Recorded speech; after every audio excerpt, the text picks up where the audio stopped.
Futuro.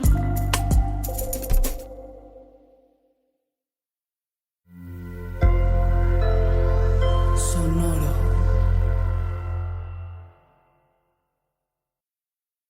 Episodes of Ídolo are presented in both English and Spanish. This is the English version. Si quieres escuchar en español, vuelve al feed y selecciona el título en español. This podcast contains graphic language, scenes of violence, and drug use that are not suitable for all audiences. Discretion is advised. Episode 3. The Love Triangle Theory. A couple of years ago, I was working with a lot of norteño bands in California. Bandas, grupos, duos, stuff like that. I was touring with them, making documentaries, music videos, and on the side, looking into theories about Chalino's death. One night, I was in a van with a guy from Sinaloa who had worked sound on Chalino's last show. I can't tell you his name or much more about him because he told me it may endanger his life. But this guy told me this theory that Chalino might have been killed because of a love triangle. The love triangle involved this guy named Rigo Campos, a character from the Southern California, Baja California underworld. Years later, Chalino actually sang a corrido about him. Rigoberto Campos was a narco who was obsessed with American mafia movies. He wore Italian suits, had manicured nails, and wore his hair like John Gotti. He was also ambidextrous, which means he was very deadly with a firearm in either his left or right hand. Apparently, Rigoberto was a hell of a hitman in the early days of organized crime in Sinaloa and Tijuana, back when it was just little crews fighting over scattered territory called plazas. And one day, one of his rivals had Rigoberto's deadly arms cut off with a thresher, which is like a paper shredder for trees.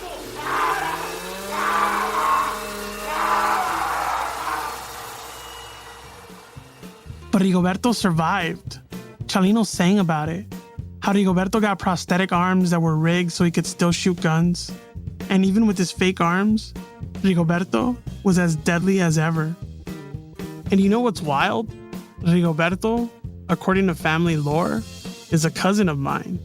On my grandmother's side, the Salcidos. Sinaloense and LA. It's a small world. And if the love triangle theory is true, this sharpshooting narco with no arms, he's the one that maybe killed Chalino over love.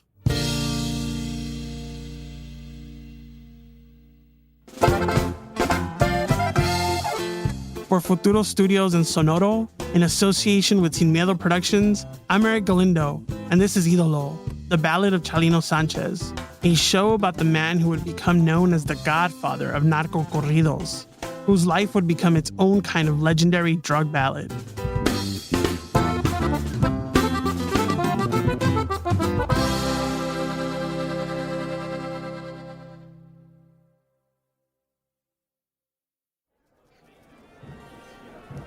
When we left off last episode, it was the late 70s, and Chalino found himself fleeing Sinaloa with his big brother Armando Sánchez. Chalino had just shot somebody at a party, somebody who might look for revenge, so they headed north to the border.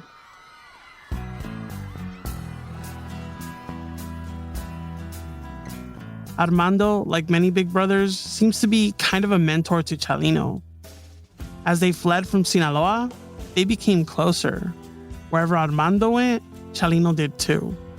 The Sanchez brothers spent a lot of Chalino's teenage years running back and forth from Tijuana to Los Angeles, even up to Central California. Here's Rolling Stone writer Isabella Raigosa. He migrated to LA in 1977, and then from there he began to just work on the farms and kind of having like a decent life, but then he started actually smuggling humans as a coyote.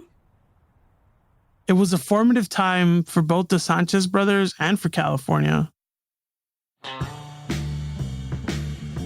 That's when LA was expanding, as Angelinos fled the city to the suburbs. Bigger homes, more freeways, larger families. This led to a demand for laborers like Chalino and Armando, and a demand for coyotes to help them get across. Millions of undocumented Mexican immigrants crossed the border looking for work during this period, up from tens of thousands in the 60s. Today, there are about 600,000 Sinaloenses that live in the LA area alone. Chalino and his brother did a bunch of odd jobs, washing cars, working as day laborers, small-time crimes, and apparently, Chalino was a bit of a hellraiser. O sea, era totalmente impredecible, totalmente. Entonces, igual andaba borracho, era un muchacho que vivía la vida muy fuerte ya. That's Chalino's widow Maricela in an interview with Pepe Garza, saying Chalino was unpredictable and lived life hard, filled with drugs, guns, and music. Era drogas, pistola, música. And he was said to be smuggling more than people. Here's Dr. Juan Carlos Ramirez Pimienta. These things are very difficult to document for obvious reasons, but I think he was at least not super high-level drug trafficker, but he was a drug trafficker. And that's about all we know. This period of Chalino's life is arguably the one we know the least about, since it's before he became a singer. And that's where this love triangle theory about his death comes from. And honestly, that theory, that Chalino died because of a love affair with the woman, it's one of the most popular theories about why Chalino was murdered. I hear it all the time. It had something to do with some ladies that he got mixed up with. It has to do with some love situation, jealousy situation. So that theory floats there. That he was with somebody's wife, like a big narco. Because of the nature of Chalino's life and death, a lot of people I spoke to for this show wouldn't go on the record. Some of them even had narco ties themselves. And a lot of them repeated this love triangle theory. But to be honest, nobody had much evidence to provide for the theory. A lot of it seemed like chisme. A chisme is a rumor mixed with a tall tale. And the thing about chisme is that there's always at least a kernel of truth in it. But it's hard to tell when the truth stops and the fantasy begins. My family's from the same area as Chalino's, and I grew up around chismes. My grandmother, on the Salcido side, was a legendary storyteller and told us chismes all the time.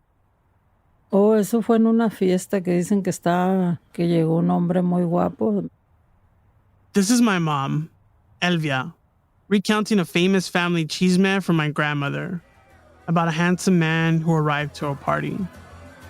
Cuando empezó a bailar con él, se dieron cuenta que tenía las patas de gallo, que no era un hombre normal. When my grandmother started to dance with him, she realized he had the legs of a rooster, literal chicken feet. Dijeron que era el diablo el que la había sacado a bailar. The devil had showed up at the party and asked her to dance with him. My mom grew up with stories like this, so she understands Chalino's chisme situation well.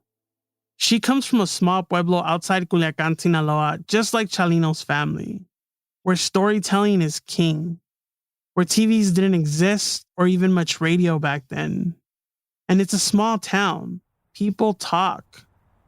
Porque la gente allá se entretiene mucho con el chisme, les gusta hablar de las personas de unas con otras, porque es un rancho chico y toda la gente se entera de todos los mitotes.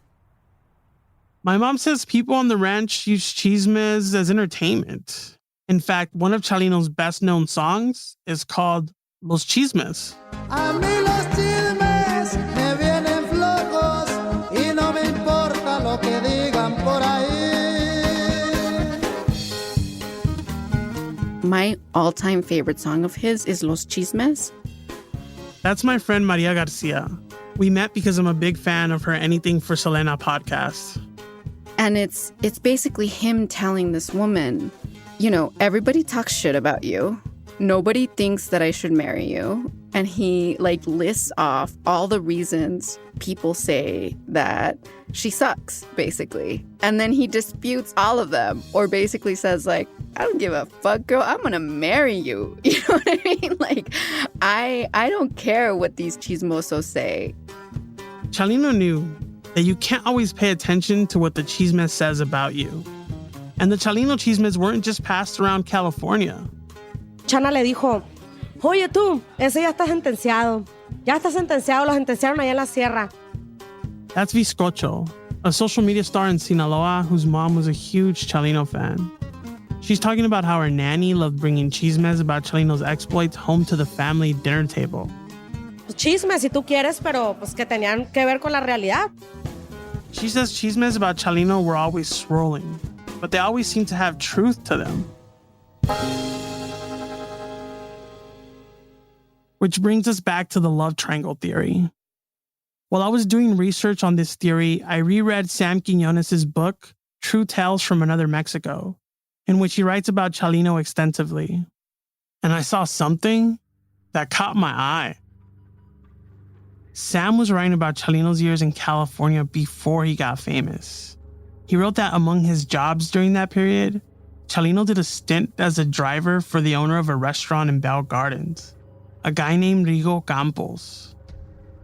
Rigo Campos is Rigoberto Campos Salcido, supposedly my grandmother's cousin, the armless narco at the center of the love triangle theory. Maybe there was something to this chisme after all, that Rigoberto killed Chalino for trying to steal his wife away.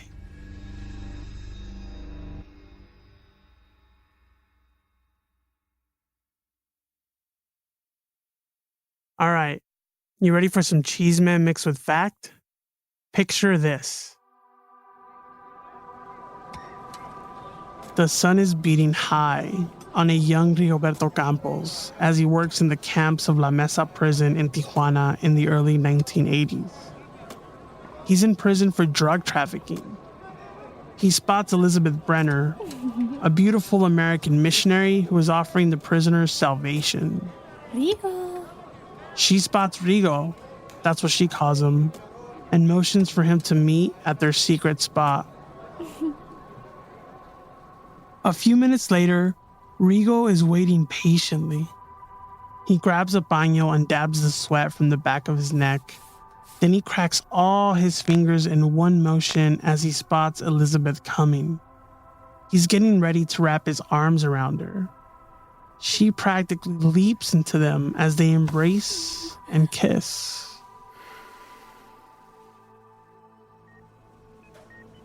Five years later, Rigo's lying in a hospital bed with both his arms gone after the Thresher incident we mentioned at the beginning. As he waits for his new prosthetic arms, he relives that memory in his mind. It was the moment he knew Elizabeth was the love of his life.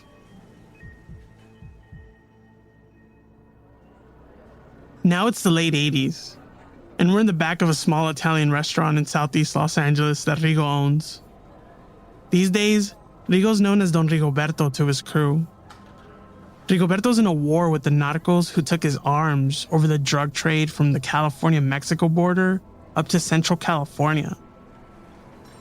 Suddenly, Elizabeth comes storming into his office, crying. Her dress is torn. Her hair is messy. She says one of Don Rigoberto's best soldiers just tried to kiss her. The Don is livid. Who is this crazy man who dared mess with the love of his life?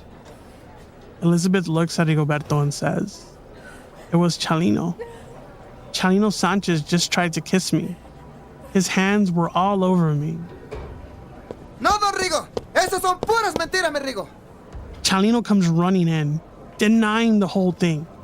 Ella está loca. Ella me quiso tocar, pero yo no metí las manos. "She's crazy," he says. "I never touched her. She wanted to sleep with me, but I never touched her." Don Rigoberto starts to adjust his prosthetic arm so that he can hold a pistol. The rest of his men are starting to gather around. Chalino knows he can't shoot his way out of here, so he runs, and he keeps running. Until one day, too famous for his own good, the Don catches Chalino slipping in Sinaloa and puts 2 bullets in the narco singer's head. Now that's one hell of a theory. There are some parts of this story based on documented fact. Rigo Campos did meet Elizabeth Brenner, the daughter of a famous Catholic activist named Antonia Brenner, while he was serving time for drug trafficking in La Mesa prison. And they dated for many years.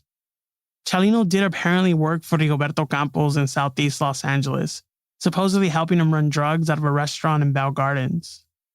The end of Rigoberto's life is documented in 2 places: a corrido recorded by Chalino Sánchez and an LA Times article published in February 28, 1991, a few years after Chalino would have worked with him. The song was written by Los Tucanes de Tijuana, but Chalino's version is the more well-known one. So naturally, we couldn't get the rights to Chalino's take on Rigoberto Campos. But here's Los Tucanes.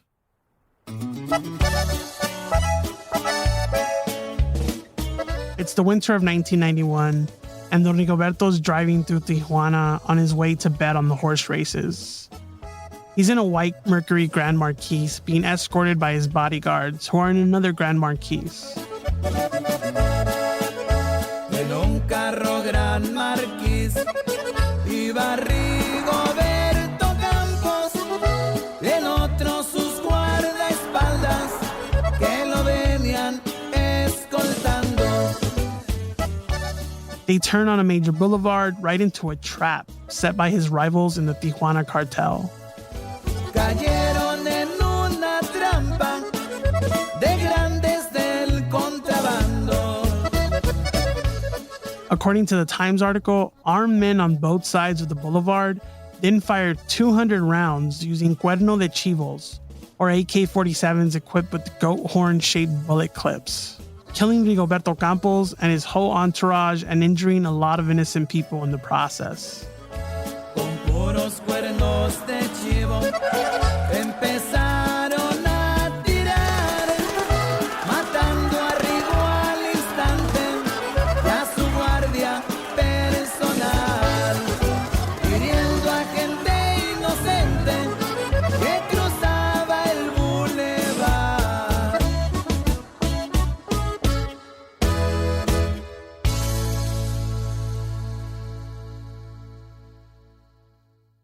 The LA Times article puts a bow on Rigoberto's life in less words than would fill up a whole tweet. Quote, "The dead were identified as Rigoberto Campos Salcido, 46 of Sinaloa State, who authorities said had served time in prison as a convicted drug trafficker." End quote. But I like the way Chalino ends his narco corrido to my cousin, singing simply, "The mafia had Don Rigoberto killed because he was getting too powerful." Then he lists a bunch of my other dead cousins from the Salcido side of my family, my grandmother's side, and says Rigoberto's murder was just part of my family's destiny. Como todos los Salcidos, tenía que ser su destino.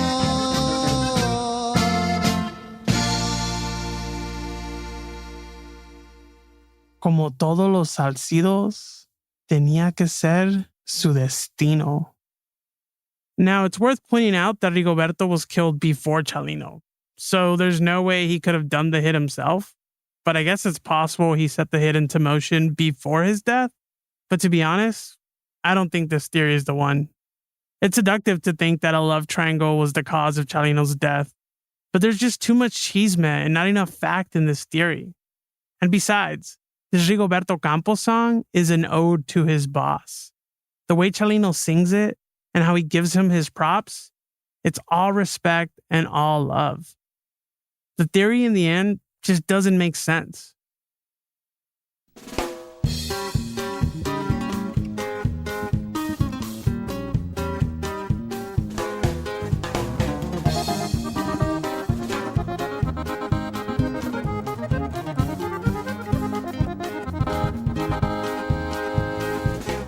During this period of Chalino's life, the period when he was living in El Norte but wasn't yet famous, something else happened.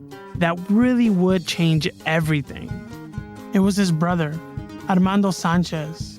He was murdered in a rundown hotel in Tijuana around Christmas time of 1984.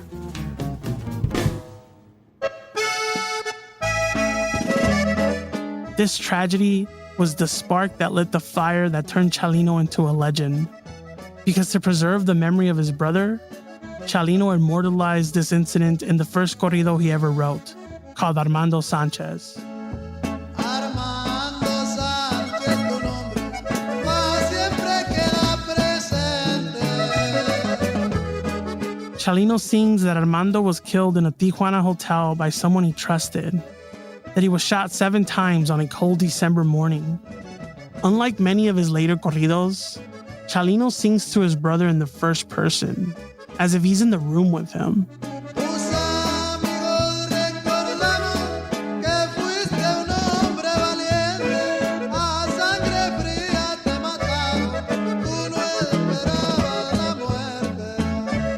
Your friends remember you as a brave man. In cold blood, they killed you. You weren't expecting death.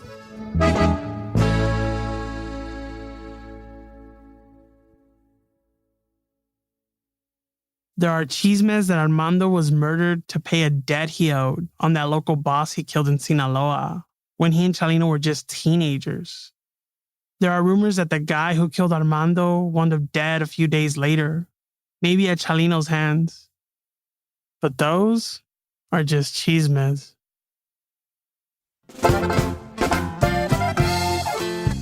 What is verifiable fact is that after the death of his brother Armando, Chalino Sánchez was arrested by authorities in Tijuana for mysterious reasons, and suddenly found himself in a Tijuana prison where he would discover his love of songwriting and his ability to make friendships with narcos.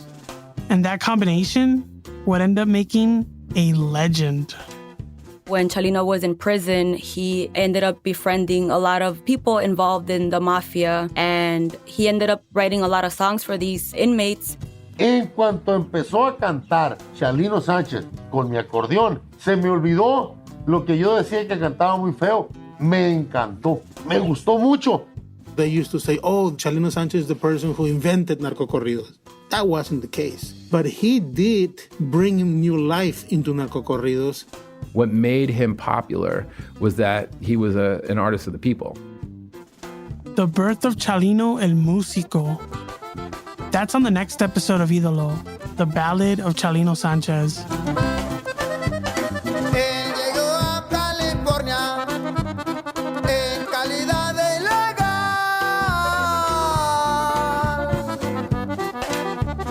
Pero si no hay papeles, esto no es Disneyland. Él quería ser importante. Y don Rigo chamba le da. Pero la paz no duró, las cosas pronto cambiaron.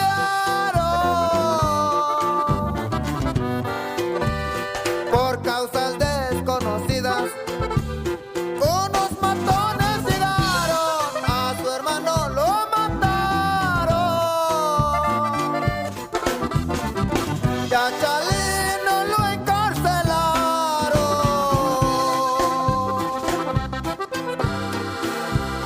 Ni siquiera en el gabacho las balas pudieron matarlo. Su legado aún sigue vivo, tanto aquí como en el otro lado. Ni siquiera en los United las balas pudieron matarlo. Es Chalino Sánchez, señores, su leyenda ha comenzado.